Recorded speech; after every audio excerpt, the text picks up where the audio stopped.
हाय और मेरा नाम है अंकित और आप देख रहे हैं मूवी में क्या है। चलिए आज हम बात करते हैं कंगना रनावत के बारे में। कंगना रनावत की जो शुरुआत हुई वो गैंगस्टर फिल्म से हुई। गैंगस्टर आई, फिर वो लम्हे आई, फिर फैशन आई।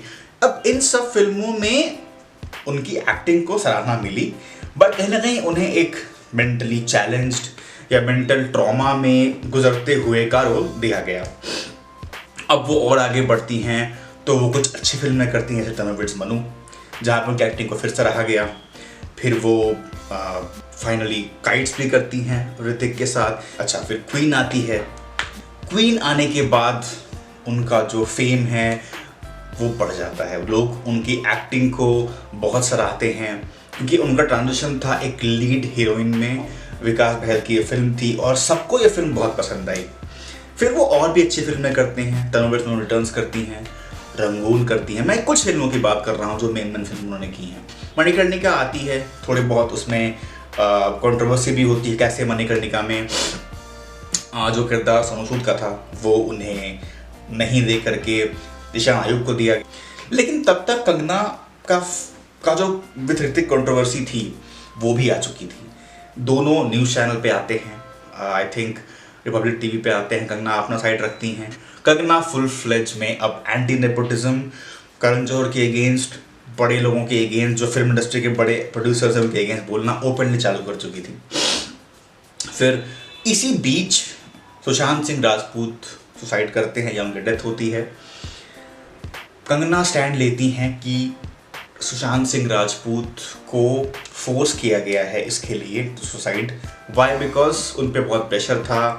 उनकी एक फिल्म ड्राइव जिन पे उन्होंने काफ़ी मेहनत की थी उसे जानबूझकर करण जौहर ने नेटफ्लिक्स पे रिलीज़ किया, वो भी ख़राब प्रोडक्शन क्वालिटी में, ताकि उनका करियर ख़राब हो सके सुशांत सिंह राजपूत का। और ओपन होकर वो अपने पॉइंट को रखी और उन्होंने और एग्रेसिवली अपोज किया फिल्म इंडस्ट्री में जो बड़े प्रोड्यूसर्स हैं, चाहे YRF हो, चाहे यशराज हो, चाहे आपका धर्मा हो, इन सब का उन्होंने अपोज किया।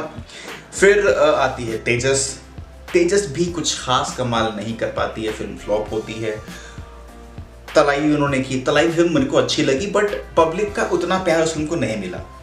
अब उनकी फिल्म फाइनली इमरजेंसी रेडी है रिलीज के लिए, बट इस दौरान ये भी हुआ कि उन्होंने बीजेपी के साथ जुड़ना चाहा। वो आज MP हैं बीजेपी की। और जो किसान आंदोलन हुआ, जो प्रोटेस्ट फार्मर्स ने किए, उसको भी कहीं ना कहीं कंगना रनावत ने क्रिटिसाइज किया और कुछ ऐसी बातें कही जो कि ऑफेंसिव थी टुवर्ड्स फार्मर्स। इसकी वजह से उनको थप्पड़ भी मारा गया by CISF personnel, if I am not wrong. अब ये सब होते होते देखिए लोगों के ओपिनियंस बन रहे थे। जो कुछ लोग जो पहले से ही जिनको लगता था कि नहीं भाई नेपोटिज्म का तो खेल चल रहा है बॉलीवुड में, उन्होंने साथ लिया कंगना रनावत का। सुशांत सिंह के केस में भी लोग काफ़ी सपोर्ट में कंगना के दिखाई दिए। बट जब फार्मर प्रोटेस्ट पे बात आई, उन्होंने कुछ नेगेटिव कहा तो काफ़ी सारे लोग गुस्सा हुए कि नहीं, आप जो हमारे अन्नदाता हैं, जो फार्मर्स हैं, उनके खिलाफ ऐसे कैसे बोल सकती हैं। अब यहाँ बहुत मिक्स्ड ओपिनियन है। कुछ लोग उनकी फिल्म अगर अच्छी होगी तो भी अच्छा नहीं कहेंगे, कुछ लोग उनकी फिल्म खराब होगी तो भी बहुत अच्छा कहेंगे। तो ऐसे ओपिनियंस बन चुके हैं लोगों के।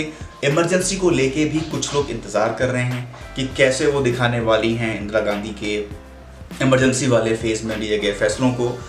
कुछ लोग ये भी कह रहे हैं कि नहीं, ये तो बस उन्हें आप कह सकते हैं कि उनकी इमेज को ख़राब ही करेंगी बिकॉज अब वो बीजेपी में हैं एंड ऑल दैट।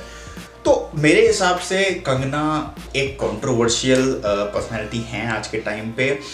वो जो बात बोलती हैं वो लोग सुनते हैं, मतलब people do not ignore what she is saying, उनकी बात को सुनते हैं तब अपने रिएक्शंस को देते हैं। ये कंगना की शायद एक कह सकते हैं कि एक खूबी है, जिस तरह वो अपने आप को कैरी करती हैं, लोगों से पंगे लेती हैं। कुछ लोगों को ये भी लगता है कि as a film star, as a film actor आप क्यों पॉलिटिक्स में या इन चीज़ों में उलझ रही हैं, आपको अपने फिल्म पे फोकस करना चाहिए।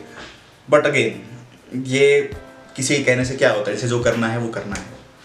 तो बताइएगा आपको क्या लगता है कंगना का जो कंट्रोवर्शियल वे ऑफ लाइफ रहा है, क्या आपको लगता है कि वो सही हैं, आपको लगता है वो गलत है? मैंने ये बिल्कुल अनबायस्ड होके अपनी थॉट को रखा है क्योंकि ऐसा मुझे लगता है कि बहुत लोग हैं जो सपोर्ट करते हैं कंगना को, इरिस्पेक्टिव ऑफ समझे कि वो क्या और क्यों कह रही हैं। कुछ अपोज भी करते हैं बिना जाने कि वो क्यों अपोज कर रही हैं।